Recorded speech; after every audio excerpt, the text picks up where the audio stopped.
ఎక్కడి నుంచి వచ్చారా? మీ పేరు?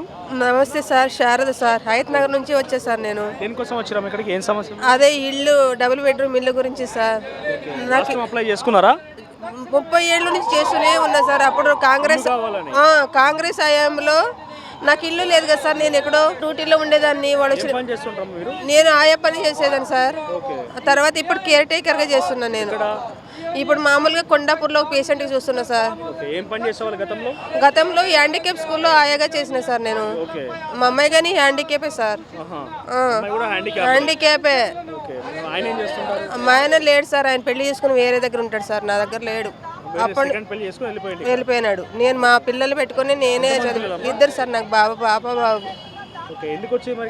నాకు ఇల్లు లేదు. ఇప్పటిదాకా రోడ్డు మీద ఉండే పరిస్థితి వచ్చింది సార్. నాకు ఇల్లు కావాలి. ఉండడం ఎక్కడ? మా ఫ్రెండ్ వాళ్ళ ఇంట్లో ఉంటా సార్. అప్పుడప్పుడు పోతే అక్కడ ఉంటా, లేదంటే పేషెంట్ వాళ్ళ ఇంట్లో ఉంటా సార్ నేను. అమ్మ ఈ ఊర్లో ఉంటుంది సార్. అత్తగారింటి పెళ్లి చేసే సార్ నేను. బాబు బెంగళూరులో ఉంటాడు సార్. ఆయన ప్రైవేట్గా జాబ్ చేస్తారు సార్.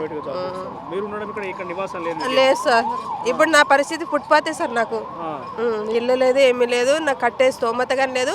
ఎన్ని రోజులు నేను ఉద్యోగం చేయగలను చెప్పండి సార్. ఇన్నేళ్ళు అయింది కదా నేను. నాకు ఏమీ లేదు సార్. నాకు 2500. నాకు ఇప్పుడు ఒంటరి మహిళ డబ్బులు కావాలి. నాకు డబుల్ బెడ్రూమ్ ఇల్లు కావాలి సార్. నిలవడానికి నీడ కావాలి సార్. నాకు అది దరఖాస్తు ఇచ్చినా సార్. మొన్న కానీ 6 గ్యారెంటీలో కానీ ఇచ్చినా సార్ నేను. మళ్ళీ ఇప్పుడు కానీ ఇచ్చినా సార్ నేను. ఇక్కడ రావడం ఫస్ట్ టైం. మొన్న అప్పుడు అప్లికేషన్ ఇచ్చారు. అది తీసుకున్నప్పుడు మొన్న హైట్నగర్లో ఇచ్చారు. పోయిన ప్రభుత్వంలో అప్లై చేసుకున్నారు డబుల్ బెడ్రూమ్ కోసం. చేసిన సార్ నేను. పోయిన ప్రభుత్వంలో చేసుకుంటే నాకు ఎంక్వైరీ రాలేదు సార్. తర్వాత కలెక్టర్ని పోయి కలిసిన, మా రంగారెడ్డి జిల్లా కలెక్టర్ పోయి కలిస్తే మళ్ళీ తర్వాత కొద్ది రోజులకి ఎంక్వైరీ నేను పోయి అడిగితే ఎంక్వైరీ చేసుకుని పోయినారు సార్. నీకు ఇల్లు వచ్చిందమ్మా అని చెప్పారు సార్. వచ్చింది సార్. పేరు వచ్చింది. ఇల్లు వచ్చిందని పేరు ఎంక్వైరీ అయింది సార్. ఎంక్వైరీ అయిన తర్వాత ఎలక్షన్ కోడ్ వచ్చిందని చెప్పి బంద్ చేసినారు సార్. ఇవ్వలేదు సార్. అవును, ఇల్లు నాకు ఒంటరి మహిళ డబ్బుల కోసం వచ్చా సార్ నేను. ఏం రాదు సార్. ఇప్పుడు ఇంకా నేను ఎన్ని రోజులు ఇప్పుడు జాబ్ ఎక్కడైనా పోయి బయట అడగాలనుకో, నీకు ఏజ్ అయిపోయిందమ్మా అని తీసుకోరు సార్. హోటల్లో నేను అంతకుముందు హోటల్లో లక్కడికాపూర్ సెంట్రల్ కోర్ట్ హోటల్లో చేశాను, స్వాగత్లో చేశాను, హోటల్స్లో చేశాను. హైదరాబాద్లో ఫ్రెండ్స్ వాళ్ళ ఇంట్లో ఉంటా సార్. ఎప్పుడన్నా ఉద్యోగం లేనప్పుడు అక్కడ ఉంటా, లేదంటే పేషెంట్ దగ్గరే ఉంటా సార్ నేను. అవును, అది సార్ నా పరిస్థితి.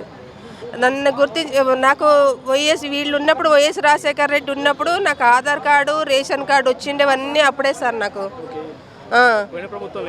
రాలేదు సార్. రేషన్ కార్డు ఉంది సార్. ఆయన ఉన్నప్పుడే నాకు ఇచ్చాడు. కాంగ్రెస్ ఇప్పుడు నాకు కాంగ్రెస్ సార్ వాళ్ళు వచ్చారు కాబట్టి నాకు సంతోషం సార్. వాళ్ళని వేసి ఓట్లేసి గెలిపించిన నేను. మా అమ్మాయిని కానీ ఇది పిలిపించి నేను మా అమ్మాయి ఓటేసి మేము గెలిపించినాం ఆయనకి. నాకు ఒకటే ఉండడానికి ఇల్లు కావాలి, ఒంటరి మహిళ పెన్షన్ కావాలి సార్. దానికోసమే చేస్తున్నా సార్.